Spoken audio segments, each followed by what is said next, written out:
Why does yoga and meditation help? It's actually a really interesting question. So today is really exploring that. So when we have, let's use the word a tall dark history, let's replace the word trauma with a tall dark history. When we have a tall dark history, when we come from systemic family systems, when we come from experiences at school, a lot of what triggers the anxiety and the addictive and the self-harming response is generally rooted in our childhood. I mean, you can have been in a car crash, you might have been in an earthquake, you could have been in a war zone. That's a more current event. It's slightly different. The brain is affected by what happens. But when you have grown up in systems, whether they're boarding school or familial or experiences over time, like war zones, that kind of thing, when you've grown up with very high levels of stress and having to find coping skills, it changes how your brain is wired. It changes how your brain functions. So hypothetically, let's imagine you grew up in a house where there was a lot of shouting, a lot of shaming, and maybe you were sent to boarding school. Who knows? I have no idea what your reality was. It may have not have touched that. But let's just use that as an example. Let's imagine that you had siblings. Maybe you had two siblings. So let's imagine the eldest one finds a way of coping that might be to be with being silent, angry, rebellious. The next one might find a coping mechanism that is being super helpful, super smiley, always trying to fix everything. And the third one might take a completely different safety mechanism. So if you have children or if you're a sibling, you might notice that you might have all come from the same background, but you'll find totally different coping mechanisms. So, one of your siblings might be a drug addict, but the other one might be an alcoholic, and the other one might have an eating disorder. So we tend not to find the same tools. We look at the one before us, or we look at what's around us and we find other ways to cope. And so the brain wires itself. The brain wires itself to find safety. So if you have grown up with a lot of chaos or a lot of dysfunction or abandonment or bullying or whatever it was, all of those things that I briefly mentioned yesterday, the system, the body system, is basically in a constant state of hyper arousal. And what this means is that we'll all find within that system a different coping mechanism. Now, I have to put in a caveat which says, let's imagine, I'm sorry about the bright sunlight. If it gets too bad, I'll close the curtains, but it is lovely. Let's imagine, so this is a caveat. Let's imagine that 100 people, not you here, imagine that we go to Gatwick Airport and we choose 100 people. Doesn't matter who they are, they're just randomly 100 people. And all those 100 people in their youth, let's imagine they're all really young and they witness something. Maybe it goes on for a bit, but they witness something. Out of those 100 people, 70 of them walk away, nothing. Doesn't mean anything, doesn't bother them. They might have a nightmare for a couple of nights, but they might sort of think, oh, not sure I like the sight of blood, whatever it was. 30 of them will have longer term issues. And out of those 30, maybe 10 might have nightmares for maybe a couple of weeks. They might find that they develop a bit of a mechanism that says, no, I don't want to go on an airplane. But essentially, nothing really. Out of those remaining 20, it's possible that about 10 to 15 will develop long-term issues. And if they get parental care, meaning if their parents decide, oh my God, I'm so sorry that you saw that, God, I'm so sorry, you need to, we'll get you some help, make sure you're never put in that situation again, make sure you're taken care of, get some help in place for a while. Very likely that the other 5, they'll be fine. So then you're left with perhaps 10 people who, out of those 100, are going to have a very extreme reporting of their interpretation of what happened. Now, there's a huge sentence. Most of the suffering that we experience as adults is based on our interpretation of what happened. Now, it's not glib and it's not defeating, or it's not meant to be in any way negating what happened. So the reality is that generally in yoga, the people who come to yoga, the people who come to breath work and things like that will generally have had a tall dark history. This is actually particularly true, certainly as a trainer. And so it doesn't affect everybody. And one of the things that people are drawn to is this idea that there's a possibility of transformation through yoga and breath work. So people who come to yoga and breath work generally have this imperative that they want to change. So the caveat that I wanted to put into the room is that don't assume that everybody has the same experience, even within a family.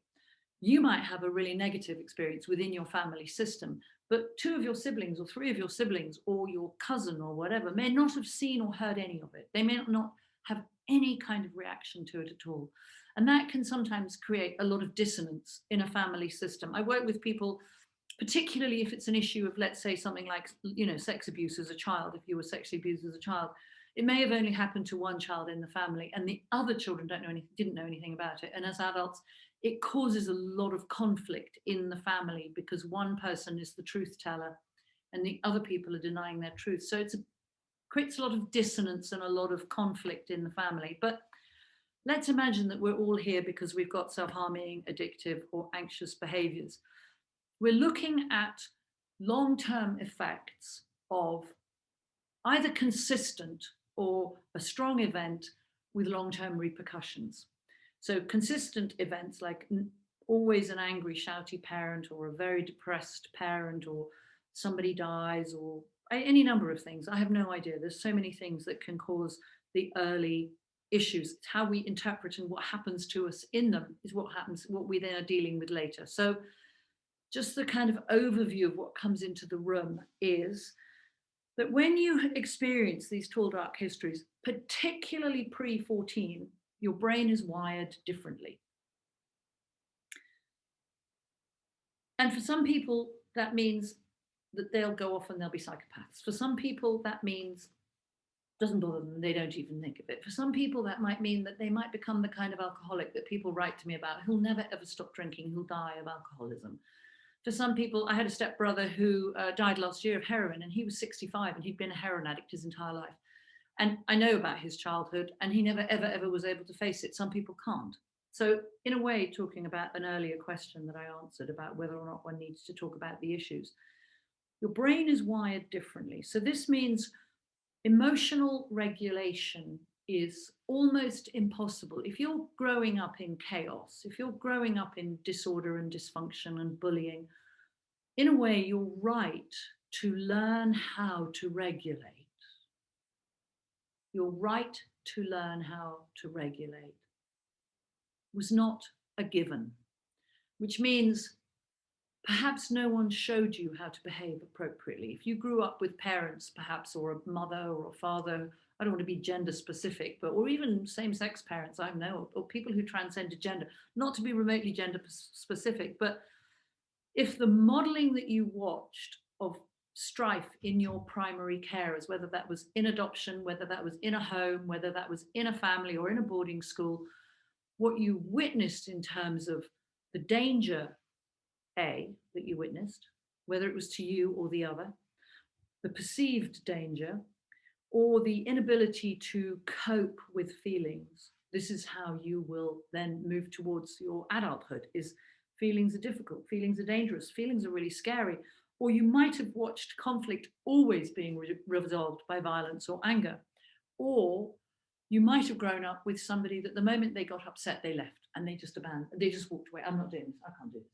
And there's that glorious shaming, that hand coming out and that person looking away is literally sending you away with their shame. I'm not doing this, I can't do this.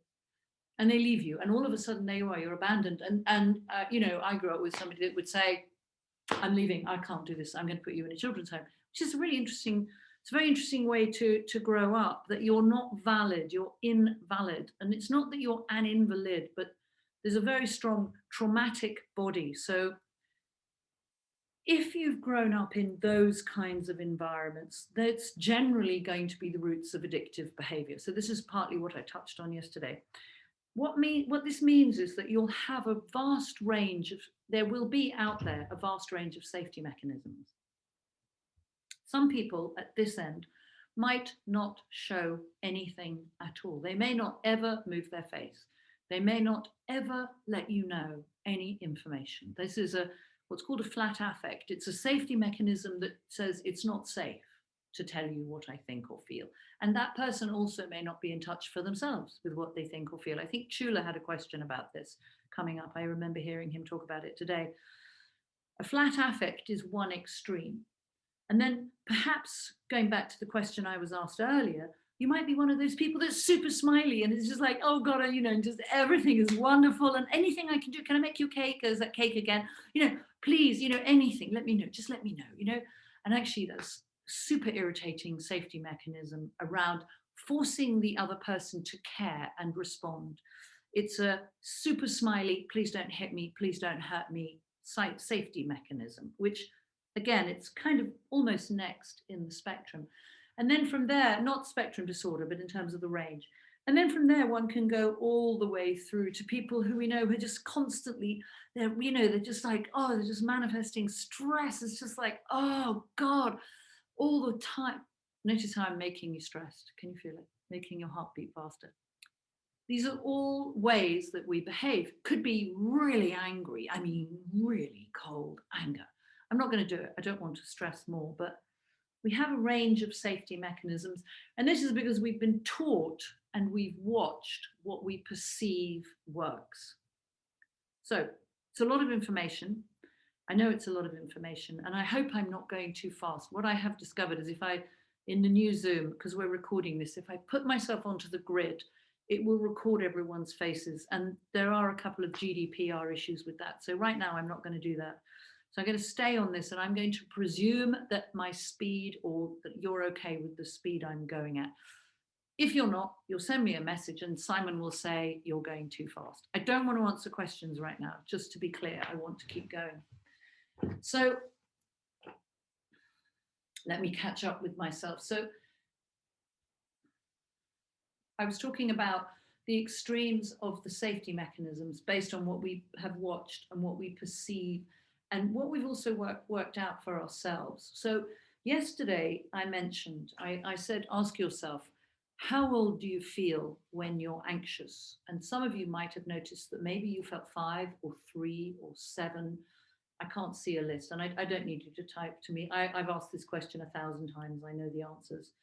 And some of you might be really funny and say you feel 80 or 100. But truthfully, actually, when you hit anxiety and when you hit fear, you will become de-skilled. You will drop into a child state. If you're not aware of your pain body, if you're not able to take care of the hurt child within you, if you're not conscious of your primal wound, so rather like the question that was asked, do I really need to talk about what happened? Not if you don't want, no, you don't have to do anything.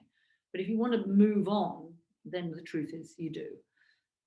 You want to be able to, with somebody who knows how to do it, kind of iron out the creases, have a look at it, and then beautifully put it into a kind of energetic box that says, okay, I talked about it and we looked at it and we can see how it's impacting now. The point I want to make is that when you hit your overwhelming emotions, and they may be abandonment, they may be anger, they may be a sense of rejection, shame, anxiety, isolation, you'll drop into being a child. This means that the emotional response that you have is that of a child. So if when you were a child, if the way that you tried to get attention was to burst into tears, that's what you'll do. And it's very frustrating. Some people can't help but what's called flooding. They'll burst into tears when the moment they're upset, they'll burst into tears. And they can feel really disabled by it. Maybe somebody else, the moment they're upset, they'll get really angry and they'll be aggressive and shaming. Maybe someone else, when they're upset, they'll be obsessive compulsive. So we have different ways that we act out this pain body, this primal wound, or this inner child state. They're all the same thing. So our brains in that moment of, or that lengthy period, let's imagine perhaps, COVID is fantastic, what it's done for our stress levels, what the social media and the news have done for our stress levels is magnificent. We've sold our souls to Mark Zuckerberg and The Guardian or whoever you look at. And they've learned how to hack our anxiety system. So they've learned, the newspapers and the people who run the phones and the social media companies have learned a really interesting thing, which is that Those of us who have addiction, self-harming, and anxiety disorders, we have a constant need to check.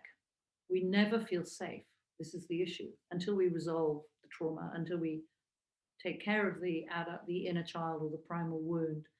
We have an inability to regulate. So what we're doing is we're constantly looking for safety. So you might find that you have tinnitus because you're constantly overstretching your ears.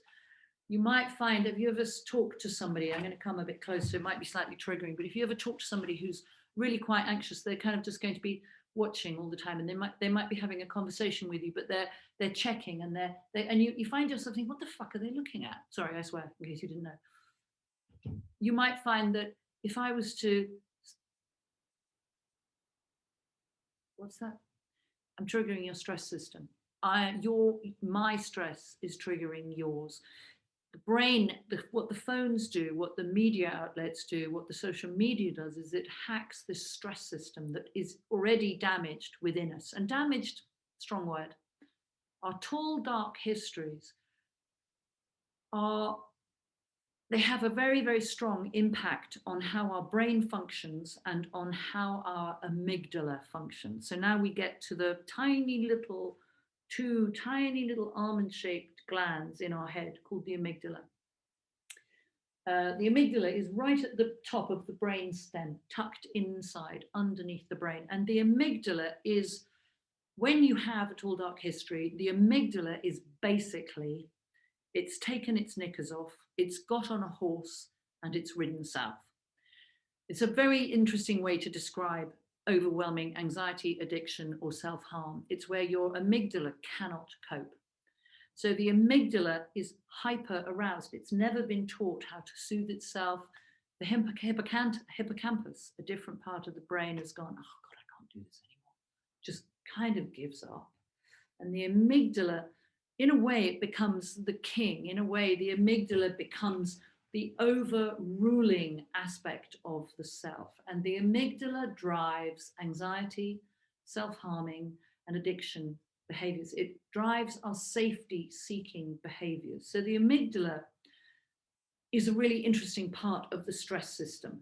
When I'm teaching longer lectures, I will tell you that the amygdala, the adrenals, the largest muscle groups in the body, so the psoas, the pelvic floor, and the abductors and the diaphragm, alongside the vagus nerve and the fascia, alongside our facial movement, which is controlled by the vagus nerve. This is how we operate in our safety system. So I'm still on topic. It's a lot of information. I normally have to repeat myself 1,000 times for people to get it, so don't feel stupid. You have fantastic safety mechanisms. You're here because your safety mechanisms are based on those of a small child, which is not remotely meant to be offensive. It's that you drop into childlike behaviors because you cannot regulate. You cannot regulate this tiny part of your brain. So what we learn to do through posture, here's the key. This is why we do posture. Why does posture and breath work help? I can trigger you into anxiety just like that. I can trigger you just by, what was that? Your heart's gone faster. That's it. My gaze out has triggered you.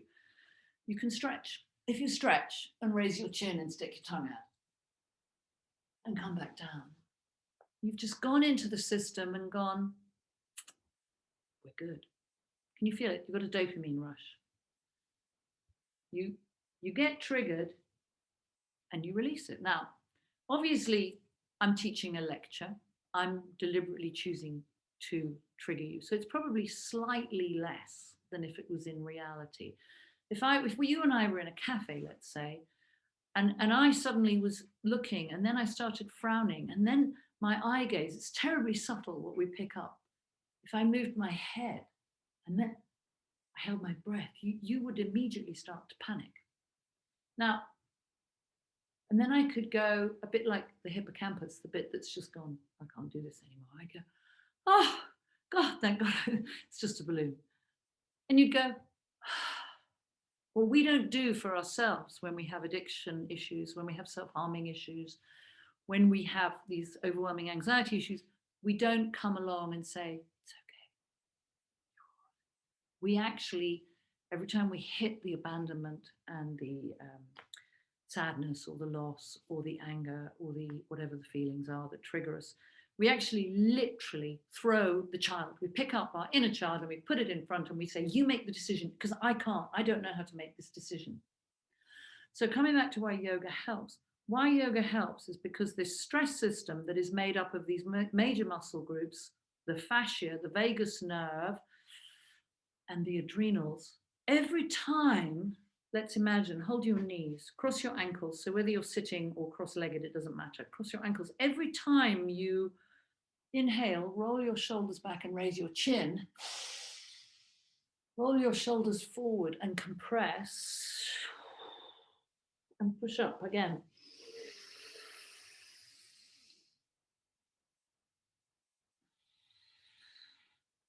So imagine you're doing a posture. You're going into your brain. You're going into your. Just hold now, just for a moment. Just wait.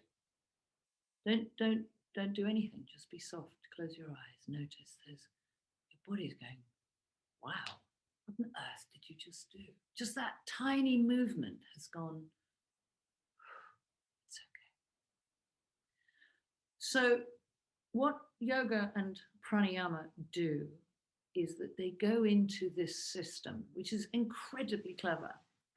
And bit by bit, slowly, every time you go to class, especially if you find a teacher that you like, your body starts to go, wow, my mat really is a magical pace. This person, I love this teacher. I feel fantastic when I'm with this teacher. This is what if you heard my introduction yesterday at the beginning at 10 o'clock, it really was about being aware that your mat is a magical place. And that what you gift us, the teachers on this Life Divine, is you gift us the ability to gift you back to yourself. Why yoga and pranayama and posture help is because they take over this system and they stop it. So a bit like when we're looking in that cafe and then I go, oh, it's just a balloon. The yoga teacher might say, let's stretch our arms up and let's raise our chin. And your amygdala goes, oh, we're okay. So it's this very interesting repetitive habit that comes, and that bit by bit. So if you think you might, I remember when I stopped drinking and taking drugs and gambling when I was about 31, started using drugs when I was 11, but I didn't really begin yoga for a couple more years, but I found so quickly that my rage and my fury was so diminished by what I was doing that I became astounded. And then I trained to be a yoga teacher, because not because I wanted to teach, no intention of teaching, but I was so fascinated by how I could actually change how I feel. And so what starts to happen, and certainly what happened to me, is that bit by bit, I went from being completely stressed, completely anxious, pretty much traumatized all the time, to turning up in class. And even if the teacher really annoyed me and I didn't like the music and they spoke too fast, I still found that at the other end of it, there was a moment in my day where everything in my body stopped kind of screaming and buzzing and vibrating. And that all of a sudden, there was a stillness. And that's what yoga and pranayama do, is that you have a system that yesterday I described as being autonomic. So you have this system that's contracted into what the system wants to do is it wants to escape. And escape can be a number of different things. It can be fight, which is the aggression, which comes from the testosterone. It can be flight, which is the desire to run away. I'm sorry, I'm going, I can't deal with this, I'm leaving. That's a version of flight. So fight, flight, freeze is flat affect, I'm not going to breathe. Freeze is that thing of make this go away. Fight, flight, freeze. Fold is the depression mechanism, or the hiding under furniture, or hiding under the stairs, or disappearing. Duvet diving is fold. Fight, flight, freeze, fold. Faint Faint, I have a faint, I have a very funny faint mechanism. If I ever get on a boat or a ferry and it's a rough sea, I just pass out cold. I completely pass out until I get to the other side. The sea totally terrifies me for lots of different reasons, which I don't need to go into here. So I just pass out cold. So fight, flight, freeze, fold, faint. They're the normal ones that we think about. And then here we are, we're dealing with addiction. Fight, flight, freeze, fold, faint, food. How many of you had a dummy stuck in your mouth every time you screamed? How many of you were rewarded with sweets or ice cream for crying to stop you crying? How many of you turned to food or, interestingly, starving yourself, where the shame is such that you don't actually deserve desire? That's a really interesting thing about the self-harming behaviors of the eating disorders. Fight, flight, freeze, fold, faint, food. Then we have fawn, and I mimicked fawn earlier. So fawning, Fawning. Fawning is, God, I'm so sorry, I didn't know, really. I mean, God, please, can I make you a cake? This is the fawning. And the last one that is on my list, it's total alliteration. The last one is fuck, which is that a lot of us will use our anxiety as a trigger for masturbation. A lot of us will use the other in the relational space to try and make ourselves better. I find it quite interesting when I watch, on YouTube, like young boys, gangster boys, or drill boys, those kind. I have teenage children, so I know about all this stuff, where they're holding their balls, and you just think, gosh, really? Is that it? You really can't soothe. You've really got to keep touching yourself. Watching American comedies where all they do is orifices. It's really, we divert into really young behavior if we have that, if the sex comes in. So we use masturbation, pornography, or sex with the other, dating apps, to try to soothe ourselves. So these are the safety mechanisms. They're what the system is attuned to safety mechanisms. So the tall dark history, imagine you have a beautiful fluffy brain. I don't know whether you see your brain as pink or gray. Some people see a pink brain, some people see a gray brain. This top bit, I talked about it yesterday. This is the neocortex, the new part. Don't want a nice shiny iPhone, don't want to go to the cinema. Did I think that was funny? Imagine your tall dark history and your little brain in your head. The experiences that you have up until the age of 14 are a bit like ball bearings being flicked through your brain. Those experiences, rather than having 1,000 little country lanes and bee roads and bumblebees and butterflies and being able to stop and smell the roses, you have superhighways into reactions and behavior systems. So when you're looking at addiction and anxiety through the lens of having its roots in shame, abuse, and trauma, you're looking at a brain that has been remodeled by the early experiences. This is the developmental trauma. It affects how the brain functions.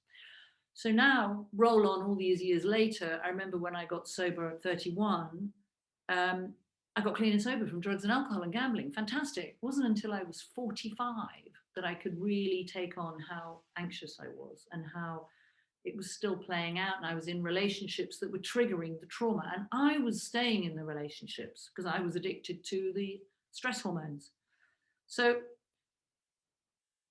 we're looking at a system that's contracted, a system that's profoundly affected by the wiring that was created. And what we want to do is change the wiring. So I'm a believer that talking is one thing and it's good. I'm a psychotherapist. That's my job. I talk with people. I talk in different ways. It depends on what the client brings and it depends on what the client can do. I can do the transpersonal. So behind me here, this mask on the wall, this death mask, this is the masks, a version of the masks that they wore in the plague pits, because part of what I do is I walk through people's hell with them. If they can do that, I walk through their hell with them and I show them where their staircase is and I show them how to climb up out of hell. It's a very interesting form of work. Not everybody can do it, and not everybody has that ability to I suppose it's not a failure on anyone's part, it's just different ways that work. Other people are much more functional. Some people are much more about let's move, let's breathe. The talking, I find it extraordinary, but what yoga and breathwork does is it allows you to learn neuroplasticity. So now we get to the really interesting nub of the conversation, which is that your brain is wired to behave in a certain way, to react in a certain way, and your body is contracted. Major muscle groups are contracted. Your body, when you're stressed and anxious, addicted, or self-harming, your body is primed to escape. And however you perceive escape, which is person dependent, situation dependent, emotion dependent. Does that make sense? Whether it's because you're angry, you're with your parents, or it's because you're frightened, you're lost. It depends. We've got different behaviors. We've got different ways that we behave depending on the situation, the person, people, places, and things, essentially. So what we're looking at is neural plasticity. We want to create neural plasticity. There's a wonderful thing, I think it was Einstein. Was it Einstein? I never get the right person with these quotes at the moment, but insanity is the repetition of an action expecting a different result. This is the traumatized brain, is the repetition of an action expecting a different result. I'm just muting everybody so that people can't chat. So what we want to learn is to be able to choose to feel and think and behave differently. That's a monster. If you have a history where, let's imagine you're 35 or 40 and you're sitting here thinking, I want to tackle this, it doesn't happen overnight. You're not going to get to the end of these 3 days and go, right. I mean, you might. I certainly got taken to a 12-step meeting and I haven't taken drugs or alcohol since. And that's, 29 years ago. But it wasn't an instant fix from there. I did overhear Chula talking about early recovery. I got sober 31. I didn't sleep for the first 3 months. I was insane for about 2 years. I mean, really, really bonkers, because everything I tried to forget, I remembered. So it's, and it took me about 3 years to get into recovery in the first place. So what seems like a magic moment took a long time to get to. But what we want to work with neural plasticity is the ability to change how we feel, to change how we think, and to change how we behave. And so on a certain level, we've also got to be able to take responsibility for how we do actually behave. Because the awful truth is, if you have shame, I talked about shame yesterday, if you have shame, you will shame. If you have been shamed in your childhood or in your life, you will shame. Somebody wrote yesterday, I remember, asking me how not to shame their children into doing something, which is a long, long, long question. But partly one does have to take ownership of what one is doing, how difficult one is, and then take responsibility for whether or not you want to do something about it. But when you start to understand that you can change how you feel by stretching and by breathing and by releasing the major muscle groups, you then have another decision which comes along, which is, do you deserve it? This is a big decision, big question. And the other thing that's hard to get your head around is that if you have all of these behaviors, it's very, very likely that you're using them to manage your intimacy and your intimate relations. And I don't necessarily mean showing people your knickers. I actually mean your relationship with your parents, your relationship with your co-workers, your relationship with your partner or your children, all those different layers. And if you're constantly anxious and someone's always having to sort things out for you, or you constantly can't do anything and somebody else is going to have to go, oh, for God's sake, okay, let me just show you, if you put yourself in a constant child state, if you decide to take responsibility for yourself, then you've got to let go of these behavior patterns. Maybe you're always the angry one. Maybe you're the one that always loses their temper. Maybe you're the one that goes off and has affairs. I mean, I have no idea what your behavior patterns are, but bit by bit, recovery is about taking responsibility for yourself, your reactions, and your behaviors.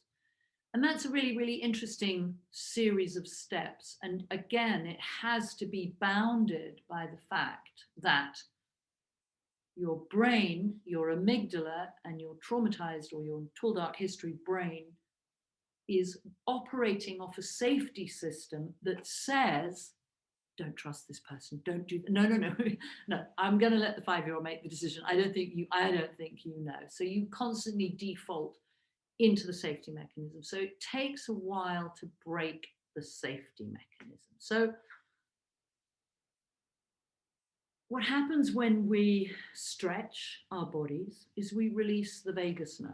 The vagus nerve controls not only our amygdala and our hormones and the major muscle groups in our body. It also controls all our viscera. I mentioned this yesterday. So when we're stressed and anxious, our body tightens up, and the vagus nerve, when we stretch it, releases it. When we stretch the body slowly and kindly, which is something I was talking about in my class yesterday, we open the fascia.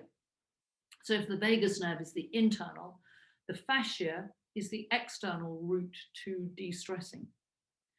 If we can take over and pay attention to what's happening in our faces, if we're mobile in our faces, if we are one of those people that can move our foreheads because we haven't had Botox and we're not spectrum and we aren't in an extreme flat affect safety mechanism, if you're always frowning and you're always really scrunched up, if you can notice that you do this and start to pay attention. If you're always speaking really fast with your eyebrows up and moving your hand, there again, I've triggered you. If that's your way of conversing, you might want to think, that's quite interesting, isn't it? That person speaks a bit like me, and that's so stressful to listen to. So you start to pay attention to your communication skills. It all takes time, but when you relax your face, when you relax your throat and you relax your ears, it trickles down through your body and everything changes. When you do things like breath of fire, you take over the major muscles in your body. You take over the diaphragm, which means you actually, literally go into the stress system and say, you're mine. I'm going to be in charge. Let's imagine we do a slow spinal flex. So we're rhythmically flexing the spine, generally at about maybe a bit slower than that. So I'd say at about this pace. You go into the body and you reset the rhythms. You flex the internal organs, you stretch the vagus nerve, you stretch the spine, you massage, you slow the breath down, and you go into the stress system and you say, actually, no, I'm good. I'm going to take this time. My mat is a magical place. I'm going to let that happen. And so breath work and posture, they are one of the fastest ways. There are others. I mean, you could swim, you could go for a run, you could do 100 star jumps, you could do all kinds of things, but we're here for yoga and meditation and pranayama. When we consciously breathe and we consciously take over the major muscle groups in the body, we hold the breath without it being in a state of panic, we stretch, we pulsate the body movement, we stretch the chest, we control the system, we stretch out the system, we release the system, and then we allow our body to relax and lie back. So you might notice I certainly teach and have taught some of the teachers here who are the Kundalini Global teachers to always make space between postures for the body to go, that's quite nice, I quite like that, I quite like being still. Didn't know I liked that. And the amygdala starts to go, kind of interesting, isn't it? Maybe we'll do that again. Maybe we'll go back to that teacher because they made us feel really good. So I have spoken non-stop for 45 minutes. And so I'm going to take a break. I'm going to invite Simon to come back and moderate my questions. So Simon might have fallen asleep because Saida was so fantastic. Nearly. I'm tearing, but I'm not asleep. Let's go to the top. All right. So Aurora. Okay.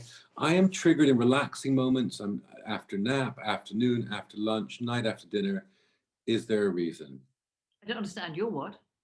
I'm triggered in even relaxing moments. After a nap, in the afternoon, after lunch. I mean, I've no idea. I don't know what your history is, but it may be that if you were caught soft, if somebody caught you being soft, they might have told you off. So you may find that you feel ashamed after you've allowed yourself downtime. I have no idea. I mean, I'm no idea.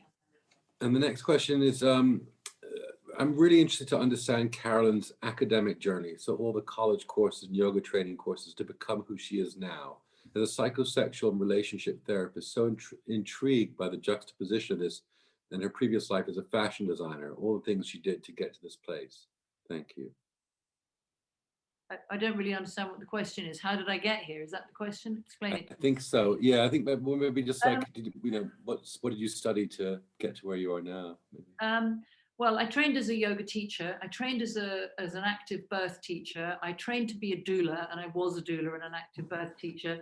Then I worked with pregnancy for the last 25 years, including my own, but then I was a pregnancy trainer and a pregnancy yoga teacher trainer.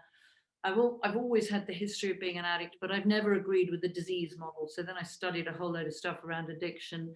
Then I did counseling skills in Lambeth College to be able to then do a master's in psychosexual and relationship therapy. And then I did a postgraduate diploma in trauma therapy, postgraduate diploma in uh, advanced couples work. I did a postgraduate diploma in supervision. I'm currently training in perversion and violence at the Tavistock. So lots of different things. I mean, that's what comes to mind at the moment. Plus I did all the yoga teachers and teacher training, which I started a long time ago. So you know, it really didn't have anything to do with being a fashion designer. That was just a need at a time in my life. That was just when I was a body painter before that. So I'm now 60, so I've had a lot of time to learn a lot of things. Cool. The next question. My son saw something when he was 11 through my addiction that might have caused him trauma. He has never expressed anything and doesn't like to talk, so I don't know if it has caused trauma.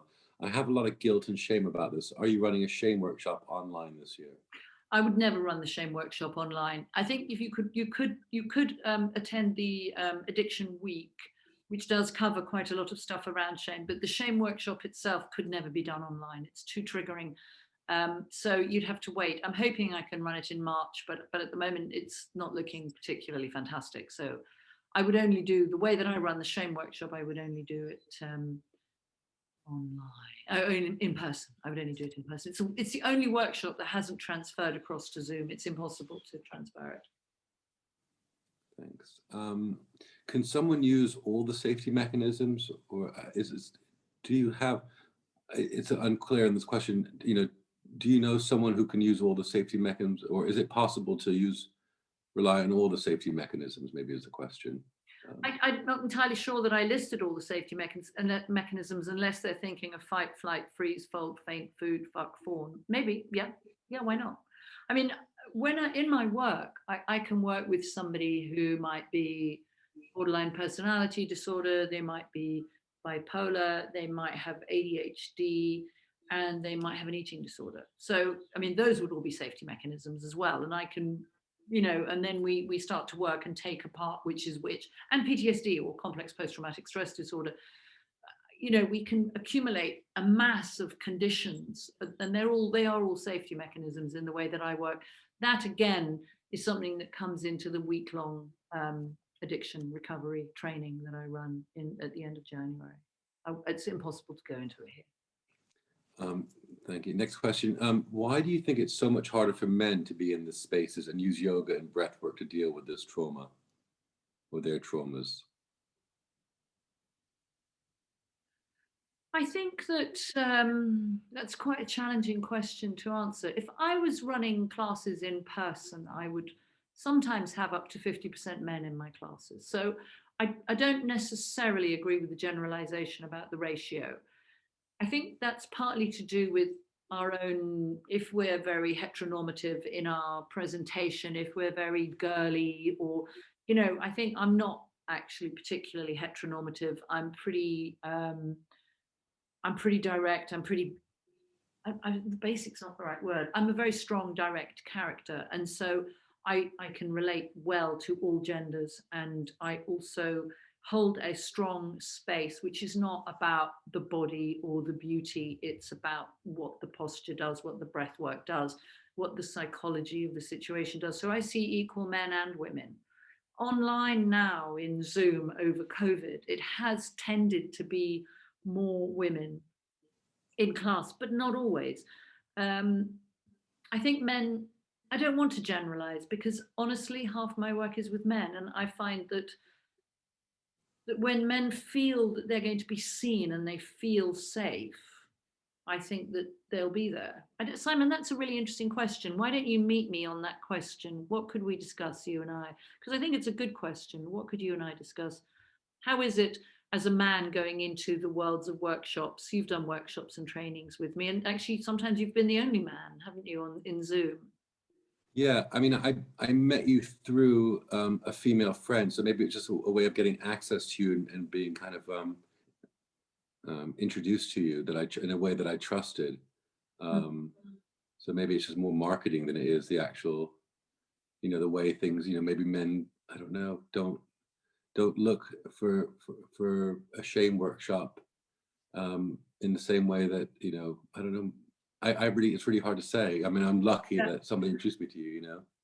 I mean, I when I have the shame workshops, there are around 30 people, and I might have 4 to 5 men in that 30 people. So actually, within the yogic world, that's quite a high ratio.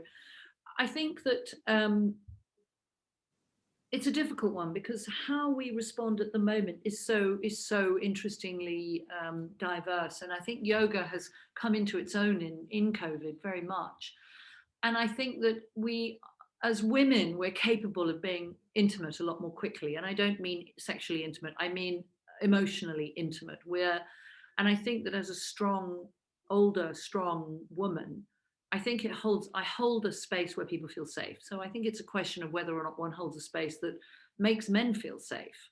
I don't think that I don't know how to pull more men in. I mean, the suicide rate in the UK for men is at the highest it's ever been. There's a huge amount of mental health issues for men. 51% of men have erectile dysfunction and premature ejaculation. And if I run a workshop for men, if I run a workshop on that subject for men, not one man will come to the workshop or sign up. And it's hard, it's hard to, you can't force anyone's hand. We just happen as women, or certainly as a female yoga teacher, I happen to run a community or invite people to workshops where I do get men, but I don't get as many men as I would do if I was constantly training and working in person at the moment. And I don't know what that's about. So I can't fully answer that question, but I think it's a valid question. Do you have any advice or resources for someone who feels shamed and has been shamed for being different? For example, neurodiverse, autistic, ADHD, and dyspraxic. Yes, I mean, I think that's actually, funnily enough, my son is Asperger's. He's actually writing an essay on the disability of the perceived disability of the diagnoses. He's writing it for Goldsmiths, actually. That's what he's doing in his second year. He's doing a huge project on it, and I think it's an interesting one because we can have huge amounts of shame about not only neurodivergence. What you're talking about is neurodivergence, but we can also have a huge amount of shame about our sexual history. We can have a huge amount of shame about our anxiety, our miscarriages. We can all have a huge amount of anxiety about all sorts of things. Most people, huge numbers of people in the yoga world, have anxieties about their bodies. In a way, they're safety mechanisms. That's how I would work with them. And I would again say I teach hugely about this in the addiction week. So it I've created a theory, a map of how you work out where you are in it, relative to a whole load of other safety mechanisms. And it's quite an interesting thing to deal with. I enjoy working with neurodivergence. I work with at least 3 neurodivergent clients a day, but usually mixed in with all sorts of other things, including body dysmorphia or gender dysmorphia or complex post-traumatic stress disorder or mental health issues. There's a huge amount of stuff that is all pulled into the same field. There's a woman who writes quite good books on Asperger's and the couple, Asperger's in the bedroom. Is her name Maxine something? I don't want to go looking for books right now, but there is a book called Asperger's in the Bedroom. There's a vast raft of information coming out now about all of this stuff. Which is quite interesting. And also, there's a couple of people talking on TED Talks on about neurodivergence in education, and that's also really interesting. So again, if you're the parent of a child or you're dealing with somebody who's neurodivergent, it is very important to be aware of communication, and that's something I teach, but not here. Simon, let's keep going. Okay, could you talk a bit about taking it off the mat, i.e. embodiment after Yes. a session and bring it into the rest of your life? Yes, I did at the beginning yesterday. I said, bring a notebook. If you find, let's imagine, how do you start a personal practice? Let's imagine that you find that this is helpful, not me necessarily, just me, but the 3 days. Let's imagine you gain hugely and you like what people have said, you like what you've heard. And you feel that maybe you deserve to do a bit more, what I would say is pay attention to postures that you like, pay attention to breaths that actually, maybe sometimes with breath particularly, you might find that doing the breath was uncomfortable, but the effect afterwards was lovely. So find things that you like, write them down. And maybe what we could do is we could agree that perhaps you might take something on, like for 3 minutes for 30 days. Maybe you loved Sufi grind. Do you remember Sufi grind? I taught it yesterday. It was that rotating the rib cage around the pelvis. If you loved Sufi grind, find a nice piece of music, put on a piece of music, do 3 minutes of Sufi grind, and afterwards sit still. Don't do Sufi grind and then go, right, done. Okay, now I'm just going to see who's out there going to stab me. Don't. sit still and just let your body pick up the serotonin. If you decide that maybe you could do a cobra sequence, you could do a series of cobra stretches when you wake up in the morning, and you just make sure you raise your chin and you keep your shoulders down and you flex, or just the spinal flex, or I know Stuart taught that really lovely breath, and I think I didn't teach it here, I taught it on New Year's Day. And you just gently commit to one thing a day for 40 days, this is a great time to do it. It's whatever it is, the 3rd of January. It's a very interesting time to commit to yourself. So I would say, take notes. Yesterday's films that have all been edited, they're going up onto Vimeo later this afternoon and evening. And you'll get a playlist, maybe not today. It doesn't all happen at your speed, but it will happen. But you might rewatch somebody. You might think, well, maybe what Saida taught was fantastic, or Trish did this thing that I just really loved. Go back, look at it this afternoon. I think this afternoon, or maybe it was this morning. When's Hannah, Simon? Is she this afternoon? Hannah is Carrie and Hannah at 5:15. They've got two absolutely divinely feminine women coming on this afternoon who really have got extraordinary skills in creating this beautiful, kind space. So you might like something that they teach. And so write it down and then commit to practicing it. And, at this point in my life now, I mean, yes, I'm a using ex-drug addict maniac. I know that if I don't have a daily practice, physical practice, I know that I will drop back into my contract, because the contracted body is also a contract with your history.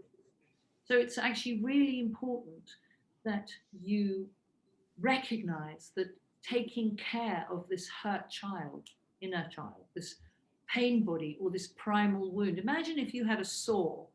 I mean, obviously, if you're obsessive compulsive, you can pick it, you can scab it, you can keep picking at it. But equally, what you could do is you could look after it and you could soothe it. And you actually want to do that with the hurt part of yourself, is you actually want to find practices that don't just take you off your head, but that make you feel good.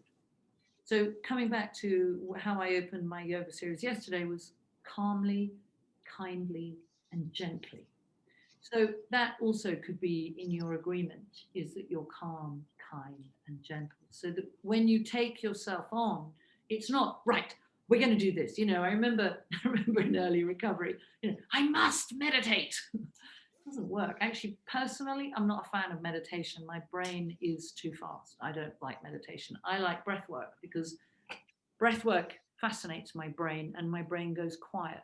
So I know that I need to stretch my hips. I know I want to run or row or do cobra or Sufi grind or long 9 minutes of breath of fire is one of my favorite things. But you have to start gently. So you start with 3 minutes, and then bit by bit, you build it up. So if 3 minutes every day for 30 or 40 days makes a difference, then you could say, okay, well, that worked. Now I'm going to do 6 minutes. And bit by bit, rather than saying, right, I'm going to do 2.5 hours a day. No, you're not, actually. There's no way that you're going to do that. I know you won't. Nobody will. You start kindly, and you start slowly, and you do bite-sized chunks. So maybe if you're writing notes from what I say, or what Chula says, or what somebody says about a hormone or a posture, see what sticks. It won't all stick. It really won't. It just can't. It's, you're battling with safety states. You have to understand this. And the fact that you're here, and the fact that, what have we got here? 150, 148 people. I mean, how amazing is that? You're going to have the chance to look at it all again and be able to go, God, I love that. That's what I want to do. Take something on, just do 3 minutes, make it, be reasonable. It's a bit like looking after a 5-year-old or a 7-year-old child. You can't say to a 5 or a 7-year-old child who's had a really tall, dark history, right, you're going to do 2.5 hours of yoga, because they're not. Say, hey, come on, we can do this for 3 minutes. Come on, it's going to be so nice. I found the best piece of music. Let's do this. And that's what I suggest you do. So that was a very long answer to such a simple question. But I thought it was a good answer. Do you think yoga works well with cellular release therapy? I don't know. What is cellular release therapy? I have no idea. No, I'm just quoting that. No idea. Okay. Never heard of it. Next question. What's your advice is the best thing to do to break a panic attack? What is your advice? Stretch. You're about to have a panic attack. Do you want to have a panic attack, or shall we stretch? Should we do the classic stretch? Do you remember I taught you? I'm sure you must have done it several times here now. So interlock your hands. Imagine you're about to have your panic attack. Panic attack is a safety mechanism. You're trying to create a huge amount of care. You're immediately trying to freak people out, or even yourself, to get a huge amount of care. Interlock your hands, keep breathing. Raise your chin, and then that glorious moment when your elbows come back and you stretch up. Take a long, deep inhale. By now, your panic attack has just gone, what on earth is going on? You've stretched the vagus nerve. It doesn't need to panic. Twist, twist, and now go into the thoracic aspect of the vagus nerve. Twist the other way. And then you come back down and you just be still. Close your eyes. And there's all this dopamine. You've stretched the fascia, you've stretched the vagus nerve. You might even be able to feel it tingling in your pelvic floor. You may not need to breathe, and you may not need to think. It's pretty cool. So if you have panic attack issues, then it's a very extreme vagal reaction. It's a sort of similar thing to what the shame fold does. So yeah, stretch. Keep going, Simon. I'm just going over there. Water. I just need water because I talk. I'll read to you while you get water. The anxiety that's been building in me over the last year, I've noticed that my jaw specifically always tenses. I've become aware of it and I try to stop, but I want to find any exercises to help me. Stretch your mouth, my darling.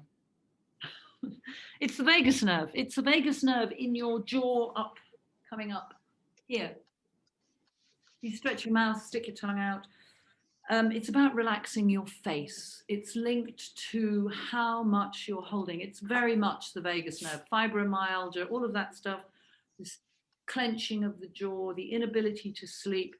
It's all to do with the face and the vagus nerve in the face. Again, stuff I teach on level 1 teacher training or in the MAP course. But if you're getting problems with your jaw locking or too tense, then it's about really that thing, stretch up, open up the shoulders, pull them back, and then really stretch. You can feel when you stretch out your tongue. If you do that, pull back and raise your chin.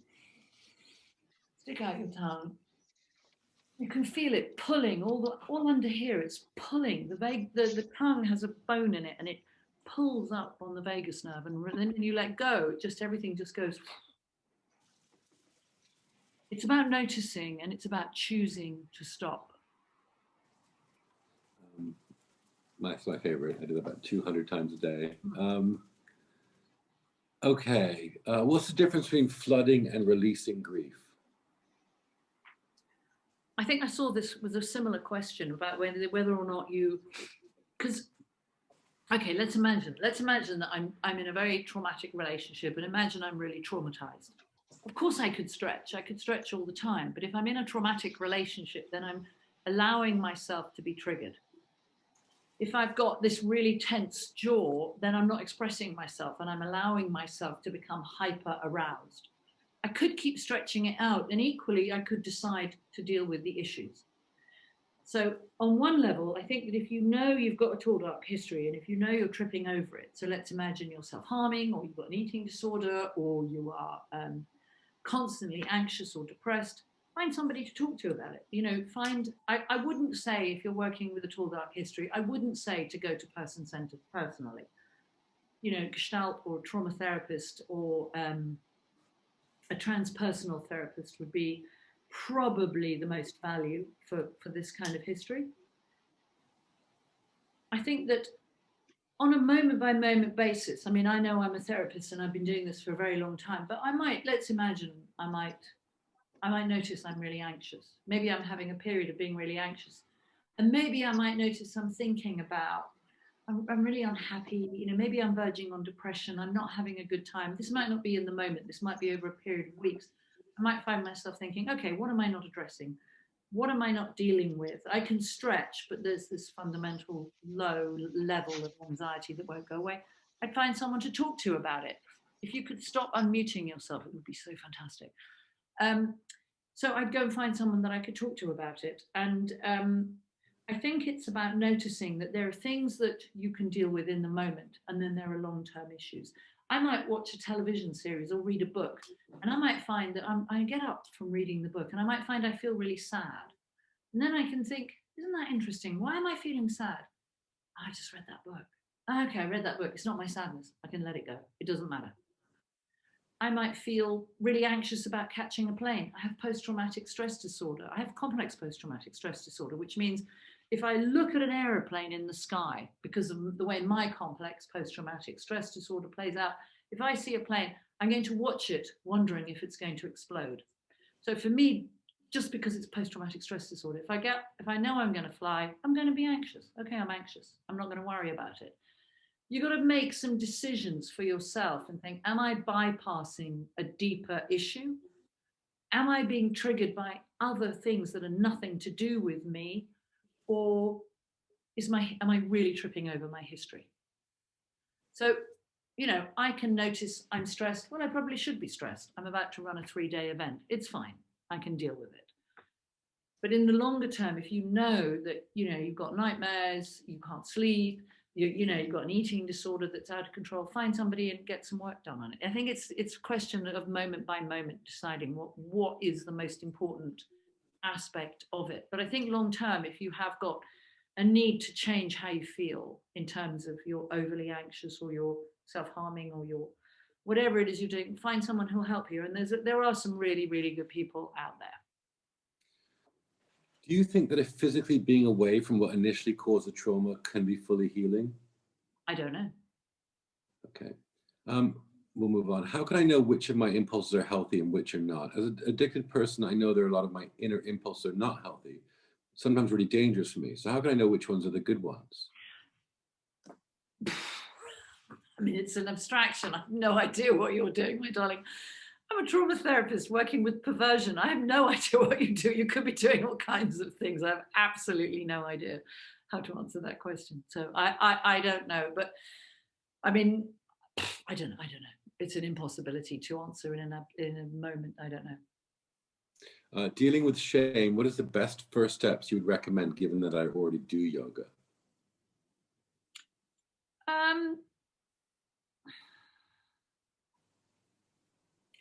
There's a book called The Primal Wound by Furman, F-I-R-M-A-N. So The Primal Wound by F-A-R-M-I-N. It's not The Primal Wound about adoption. 2 books by the same name. One deals with the core wounding, and adoption is a core wounding, but the other Primal Wound is a book about adoption. It's not the adoption book, it's the black book with the white line, Furman. That's good. And there's also a woman called Daniela Seif who wrote a book about developmental trauma. It's got a body curled up that looks like it's made out of magnetic pieces of metal. She wrote a book where she had lots of different trauma therapists talking about aspects of trauma. And I would look at those 2 books first. So you've got the Heller book that I mentioned earlier, you've got the Furman Primal Wound, and you've got Daniela Seif. And then also a book that I mentioned yesterday is The Body Keeps the Score by Bessel van der Kolk. That's also good. I feel like I try too hard during my meditation yoga practices, so sometimes end up tensing my muscles. I've been practicing for about 10 years and keep practicing to let go during sessions. Any tips? I guess it's about not needing to be perfect. I mean, it sounds like there's a perfection aspect to what you're doing.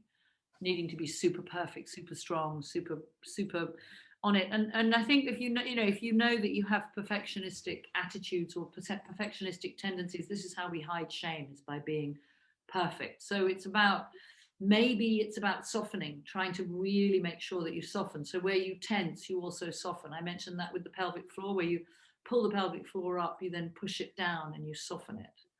And so about maybe finding a softer practice. Do you specifically work with adopted people? I'm very pleased to hear adoption acknowledged as a source of trauma, as it is not often acknowledged. No, I chose not to train in adoption, so I don't work with adoption. No, but that you do, as a therapist, you actually have to be trained to work with adoption. It's such a specific issue. So no, I don't. But there are some really specifically trained adoption therapists. It's not my area. I have other specializations.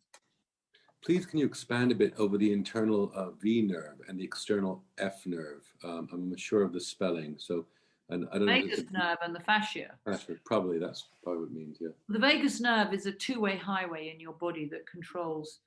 Essentially, it controls the sympathetic and the parasympathetic system. I do teach about it a huge amount on the Addiction Week. You would become a real expert in it. So the vagus nerve controls all the muscles here.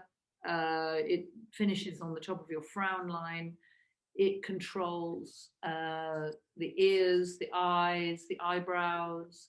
It controls the vocal cords, the tongue, the nose. It controls the heart. So a heart attack is the vagus nerve. A panic attack is the vagus nerve.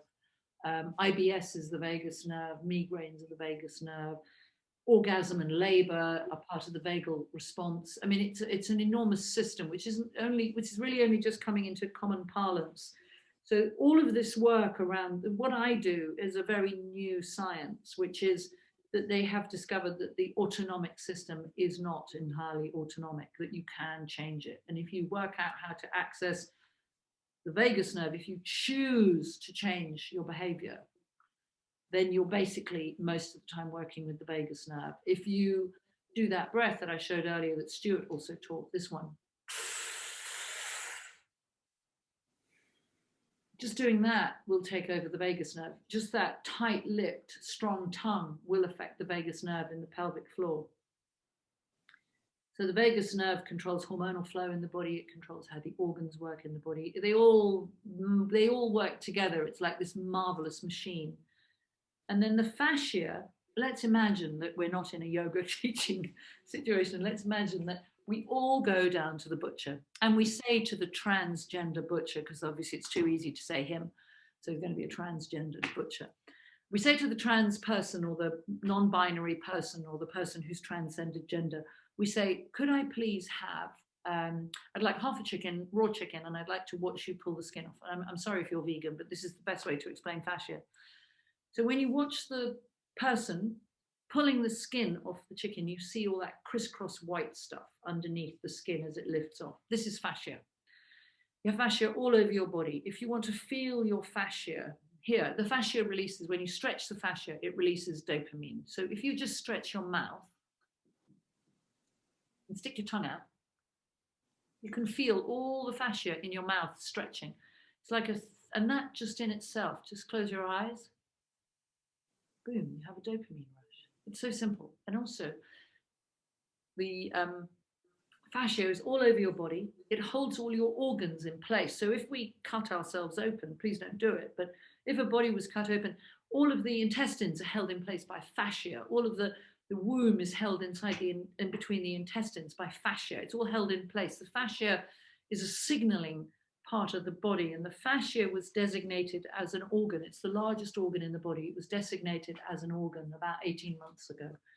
And if you stretch the fascia, you will release the vagus nerve. So the new research now they've researched the vagus nerve. Now they're looking at how the vagus nerve speaks to the fascia.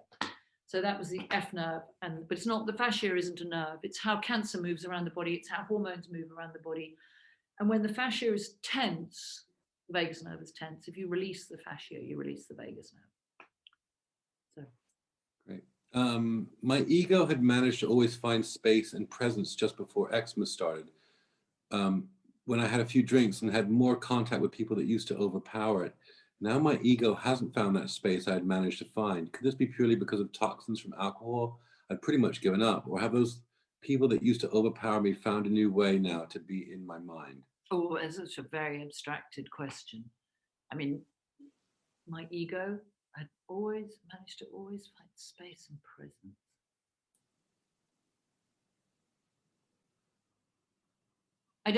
I'm sorry, but I don't really understand the question. Do you understand the question, Simon? Can you explain it to me?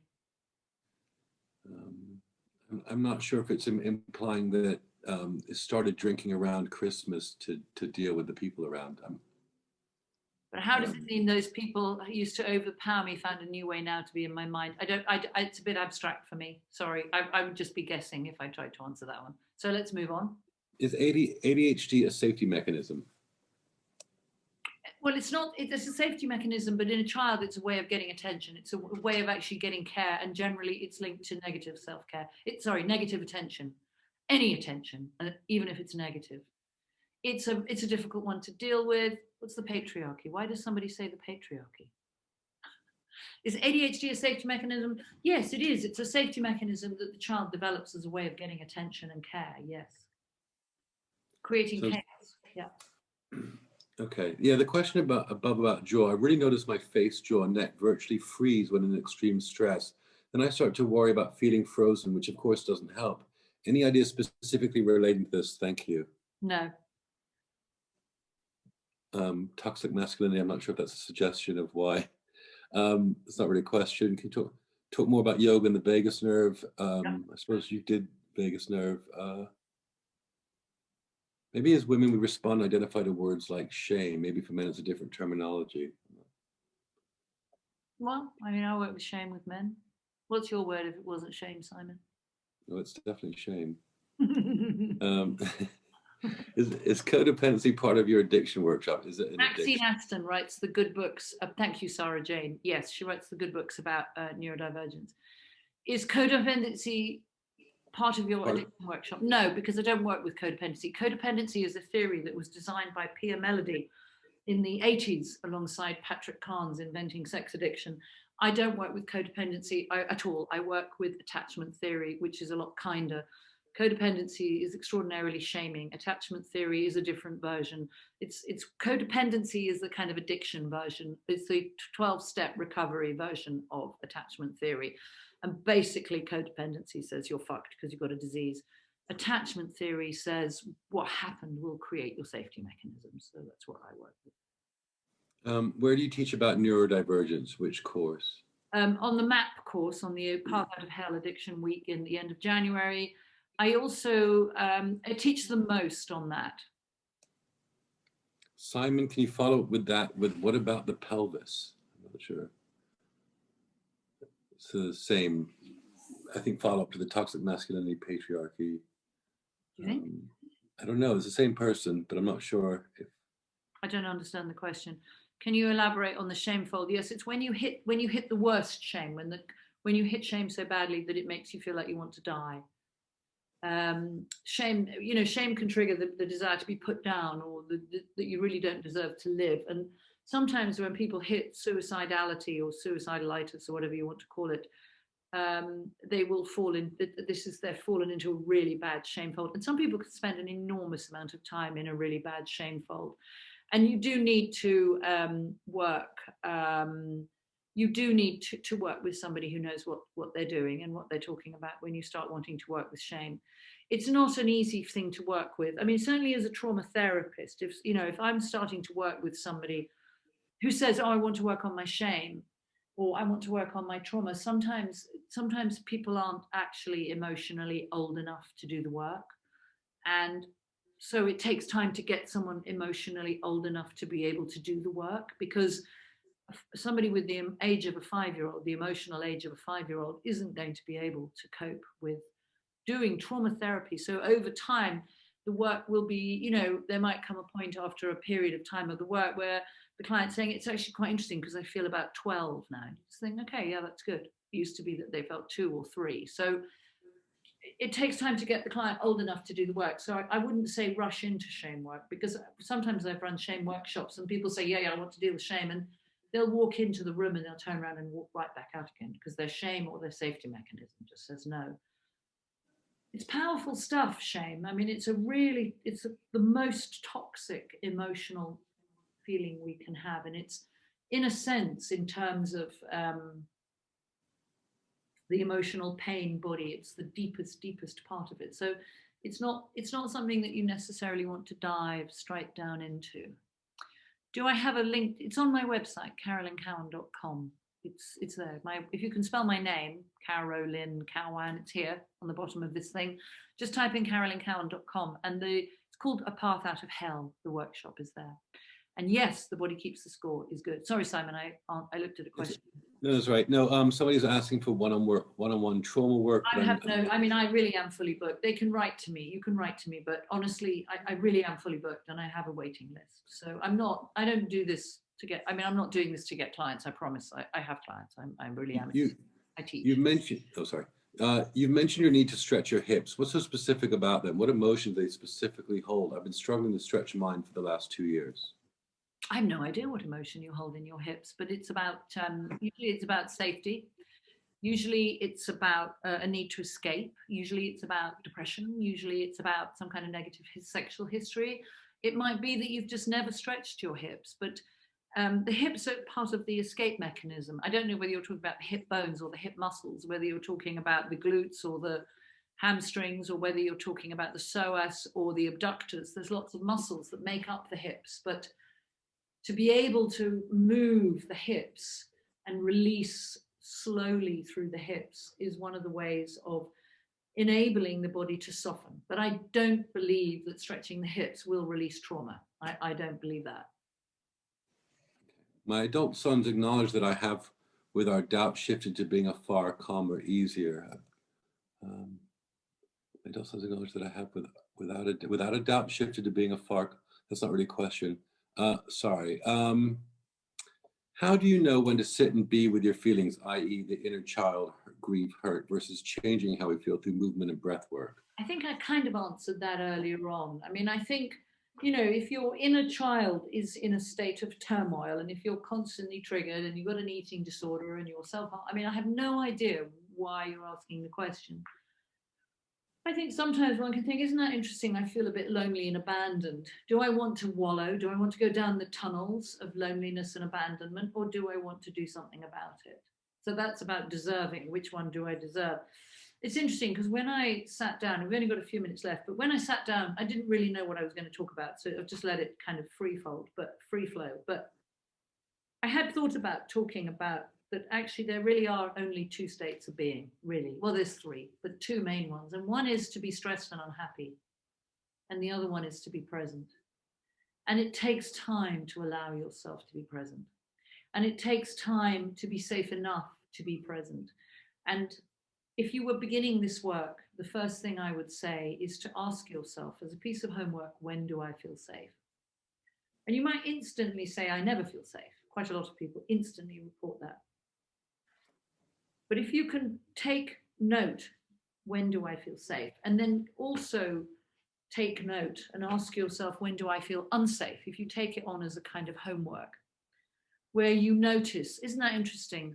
I don't feel safe. Isn't that interesting? I never feel safe. I personally feel safe pretty much all the time now, but I've gone out of my way to create that safety. When you've got a traumatized inner child, when you've got a pain body, a primal wound, mostly what you're doing is trying to get it safe. But you're using 5 or 7 or 11-year-old behaviors to do so. So the first thing that the adult version of you needs to do is to say, let's imagine it could be every time you walk into your bedroom, you feel really unsafe. So I had a client who reported that she always felt unsafe in her bedroom. I pay attention to that. Okay, that's interesting. What's that about? And she said,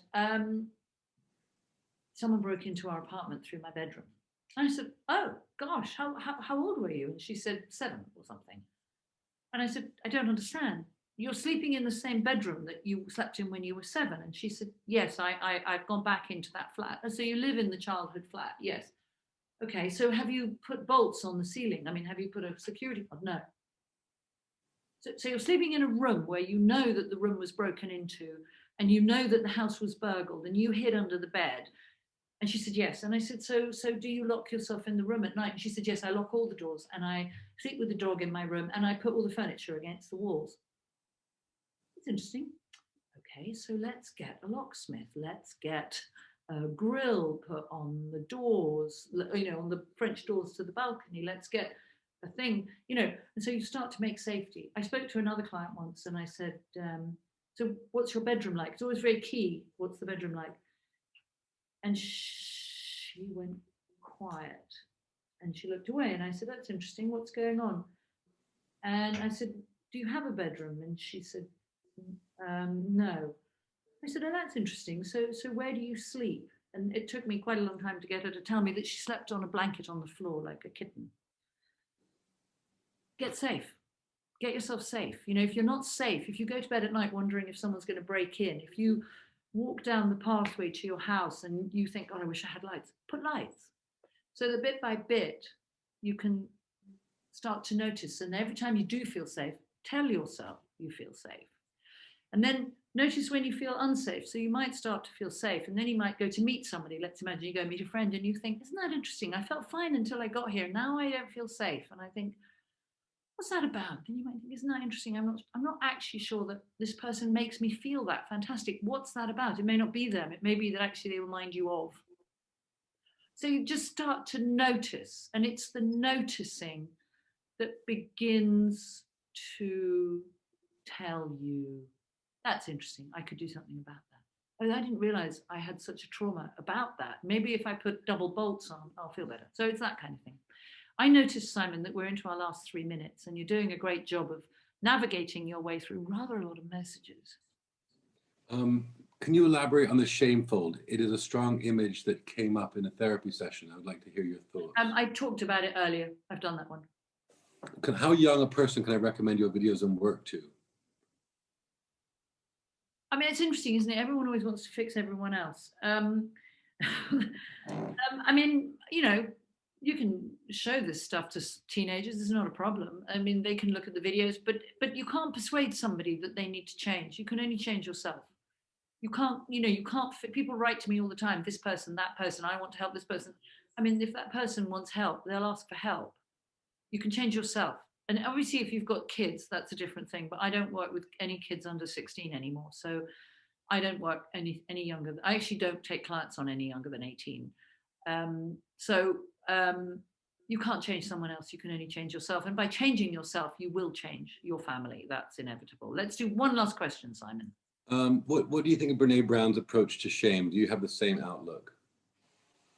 I do not have the same outlook as Brene Brown. She works with vulnerability. She doesn't work with shame.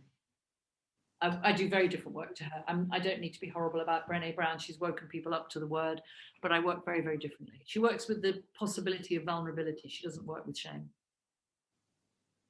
Because actually, if you ever listen to her, all she's ever saying is that she doesn't actually work with shame. She works with vulnerability, which is different.